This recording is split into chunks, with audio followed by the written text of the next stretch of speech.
And now we have a panic spreading in America over the Ebola epidemic that is raging out of control, by the way, in several countries in Africa. And people are not panicking quite yet, but they're asking questions that are logical. So let's begin at the beginning on the Savage Nation. Remember this, the government is saying don't overreact and don't panic. But the opposite of overreaction is underreaction. And the opposite of alarmism is Pollyannaism. I'm going to try and strike a middle ground. Both sides are extreme responses. What we need to do today on the Savage Nation is use logic and find the middle ground in our reaction to this Ebola outbreak in Africa and the stupidity of this government bringing diseased individuals into a nation where the Ebola virus does not exist in human beings. It is madness, pure madness. Remember, the first rule of medicine is doctor, do no harm. It's a shame that our Centers for Disease Control has become nothing but an arm of the government, where there is virtually no independence in thought, as there is no longer any independence of thought in the media. It's the government science medicine complex. I don't look to the CDC for answers on anything anymore. I haven't for over 30 years. They're all politicians. It doesn't mean there aren't wonderful scientists working inside the NIH and the CDC. There are. But the leadership is political. As such, I don't trust a word they say. So should we be panicked or shouldn't we be panicked? Well, I would say not so fast. The first rule of epidemiology is identify the source of the epidemic and then isolate the area. The last thing on earth you want to do is bring the source to a country that does not have the disease. This is madness. It is political stupidity on the part of Obama and this whole government. So let me begin with an article I wrote yesterday. Most of you were playing golf or going to the beach, which you should do. That's what normal people do. But I'm not normal. I'm a talk show host who spends 7 days a week on this show. And I wrote this article yesterday.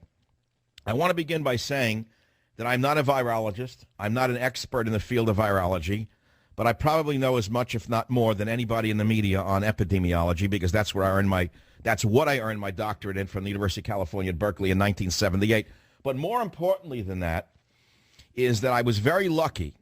When I first started my graduate work in 1968, I had a wonderful friend named Dr. Robert Desowitz, who died in 2008. And he was one of the greats in hemorrhagic fevers and malaria. He knew a lot about Marburg before I even knew what it was. We spent a lot of time talking about dengue fever because I was going in and out of the areas where dengue was endemic in the South Pacific to do my research.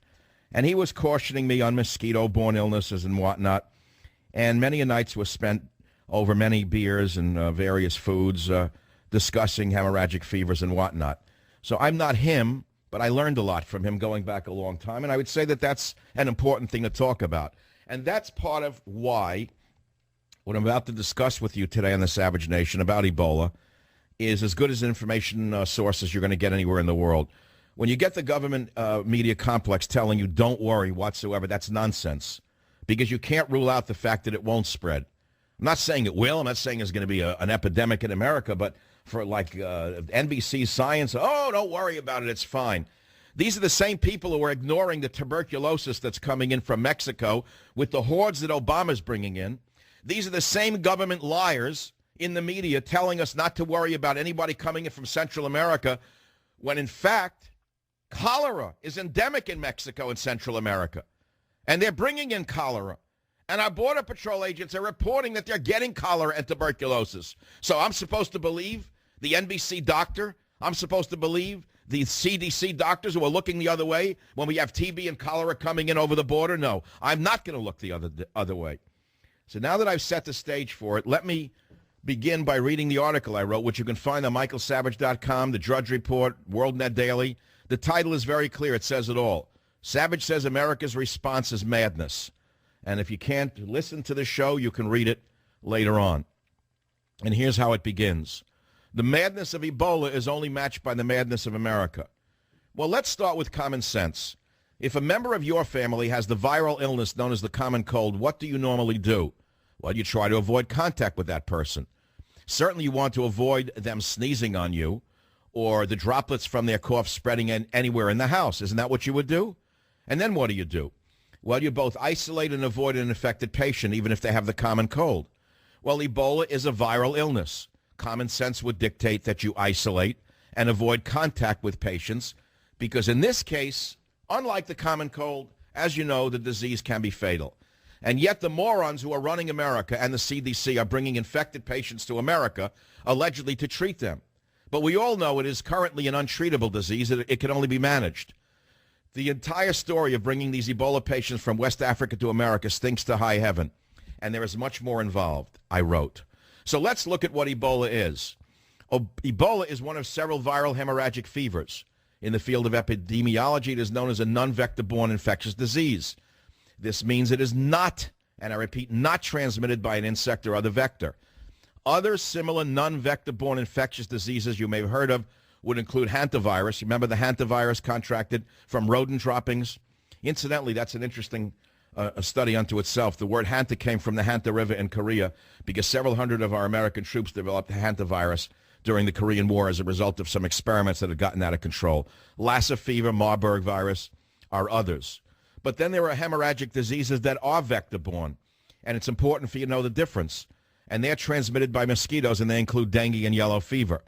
Now, while each of these diseases is different, they are all hemorrhagic fevers, and some of them have common symptoms: flushing of the face and chest, small red and purple spots, bleeding, swelling caused by edema, low blood pressure, and shock. And, of course, in some diseases and cases, symptoms are more dramatic than in others. It should be noted for the audience that there has been a bioterrorism potential related to the hemorrhagic fever viruses. Some of them can be transmitted to humans through a respiratory route. And although there is no current evidence that any of these viruses have been weaponized or developed into a biological weapon, all of them are considered by military medical planners to have a potential to be disseminated through the air, to be weaponized, or to be used with other agents that could weaponize them. So I would ask then, why are they bringing patients to Atlanta when they should have been treated in Africa? They should have been treated in Africa. Remember the billions of dollars that Bill Clinton gave to Africa? Remember the Africa Initiative? Where'd that money go? Up the noses of the leaders of Africa? Why didn't they build hospitals in Africa? Well, I think you have to look at the money involved. But before we follow the money as to what's involved in terms of the potential vaccine profits, let's look at this disease itself. Ebola is one of the various viral hemorrhagic fevers. And there have been notable outbreaks of hemorrhagic fever in history. In Mexico, in 1545, there was an outbreak that wiped out a great part of the population. Then there was the great yellow fever epidemic of 1793 in Philadelphia, another type of hemorrhagic fever, yellow fever, in which nearly 10% of the population of 50,000 succumbed to the disease. In Congo, in 1998 to 2000, there was an outbreak of Marburg virus disease, and of course there is now the ongoing West Africa Ebola outbreak, with record numbers already dead and spreading rapidly. So here are some questions for the audience. All these experts on television are telling us it's perfectly safe and we need not worry. And the lamest answer comes when you ask them, well, if it's safe and we don't have to worry, how did the medical doctor who you just brought to Atlanta contract Ebola if he knew how to avoid it? And their answer is always the same. Oh, an accidental needle prick. That's nonsense. That is total nonsense. We don't know how they got it. And that's the frightening part about it. And remember this, viruses adapt, and they can adapt rapidly. They mutate very rapidly. And so while today the Ebola virus may only be transmissible through droplets, meaning, oh, you can't get it if the person with it just breathes next to you, that may be true today. But what about tomorrow? What if the virus, the Ebola virus, mutates in the near future, and then it will be easily transmissible through the air without transmission through bodily fluids? These are questions that any sane epidemiologist or medical doctor would ask before bringing patients in from a highly infected area. Now, let's follow the money on the savage nation. A recent USA Today article had this headline, quote, NIH to launch early Ebola vaccine trial in September, close quote. Well, what does that mean? Well, what it means is this. Until the current outbreak of Ebola, many in the industry said there was not a great need for an Ebola vaccine because the virus only caused 10 to 100 infections a year. But that has all changed. And now, according to an expert, an assistant dean at Texas A&M School of Public Health, quote, the current outbreak has somewhat changed our thinking. More people now think the world needs an Ebola vaccine. Why? Now listen why carefully. Because now there's going to be a call to vaccinate entire populations of nations or to vaccinate health workers in hospitals and clinics to protect them from getting and spreading the Ebola virus. So what's going on is that the FDA is making exceptions to its usually stringent rules for drug development in evaluating treatments for Ebola. And as a result, they're speeding forward with a stage 1 trial with a man-made antibody treatment. You should remember that bringing in an infected doctor and then another patient tomorrow from the area of contagion to Emory University in the U.S. makes no sense. These individuals could just as well have been treated in Africa. Did you hear what I just said to you? And I'll pause right there. And I'll also remind you of something else. Our military has portable isolation tents, portable isolation units, which they've developed at great cost to protect our troops from bioterrorism. In other words, if one of our enemies were to have tried to infect our troops with, let's say, an artillery shell with a canister of God knows what, virus or bacteria, the military has the capacity not only to protect the troops, but listen carefully, to treat the troops in the field.